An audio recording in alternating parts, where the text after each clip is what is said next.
Hello everybody, in today's video I just want to talk about my honest thoughts on Minecraft 1.21 and what I actually think about the update beyond just what the community has to offer. And by the way, I will be including 1.20.5 in this commentary because I updated to 1.21 and 1.20.5 at the same time, and a lot of the community, including myself, really thinks of them as two parts of the same update, so yeah, I'll be talking about both of those in this video. Well, anyway, I just want to say that 1.21 was a really nice refresher. A lot of our recent updates have had a lot of controversy surrounding them, but 1.21 was mostly free of that, which is awesome. Like the mob vote, for example. The armadillo had the potential to be really controversial and not work at all and be hated, but Mojang really pulled it off well and made the armadillo actually live up to the community's expectations and surpass them by a mile. The backend changes to especially Java Edition were great, I will say that, and I'll talk more about that later, but it's not like I don't have any problems with 1.21 because I do have some issues with it, like the copper bulb change and Mojang's dishonesty about that. If you don't know, the copper bulb was originally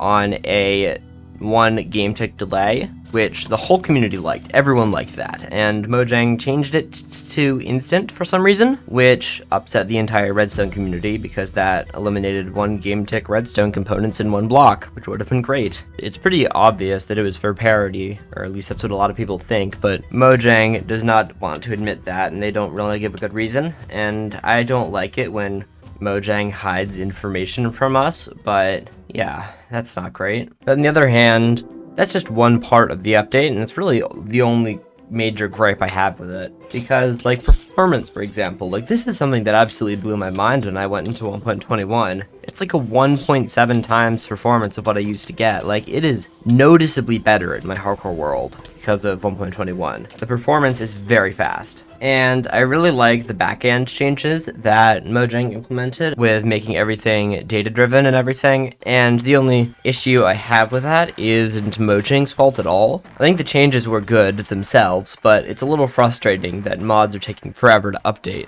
Which is naturally going to happen, but still unfortunate. Like, a few of my essential mods, such as Mini HUD and Replay mod, have yet to update as of recording this. I will say though, the mace feels great. I've gotten my hands on the new mace in trial chambers. I've rated them all, I've gotten a maxed mace, and it feels absolutely incredible to use. And I love that it doesn't replace the sword. Like, there's still a spot for the sword. The mace is better in the wild, like on adventures, it's better on hills, and it's better if you're good at the game. Whereas the sword is better for people who aren't as good at the game, or are on flat ground, or are in a populated base where the knockback wind effect could have some adverse consequences, like messing up the trapdoors on a build, for example.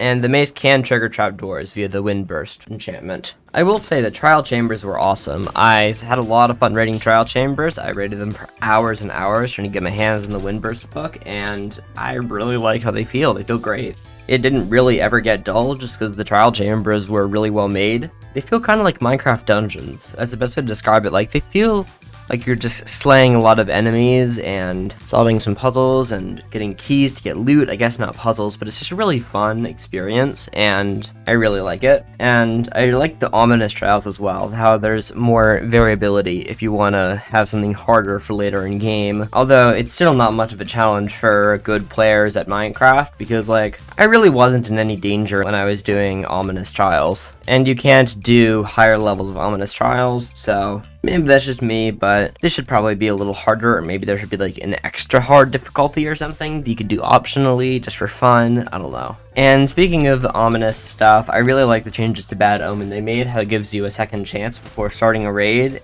Oh, that rhymed, nice. Or how you have to get an ominous trials to get the mace and everything like that. Like, it makes a lot of sense and is well done, both in how Mojang implemented it and also how it affects progression. Like, the mace isn't easy to get. Like, okay, the mace isn't awful to get either, but like, it's hard to max out the mace because of how rare Windburst is. And yeah, it's a total grind to get Windburst 3, but at least it's a fun grind, I will say that. And before I continue on, don't forget to subscribe. It's free and it really helps out. Thank you. And anyway, the new wolves are great from 1.20.5, but Mojang should still update their AI because they won't be using them. Like, they have no aversion of natural stuff. Like, they will just walk into fire, I swear. Mojang seriously needs to make wolves less dumb, and then maybe I'll consider bringing them on adventures. What I'd also like is not having to slow down for my dog. Like, it's a pain in the butt to bring a dog with you long distances because they keep, like, teleporting to you, and maybe, like, what if any standing wolf acts as a chunk loader? And I guess that wouldn't create much lag, because if you think about it,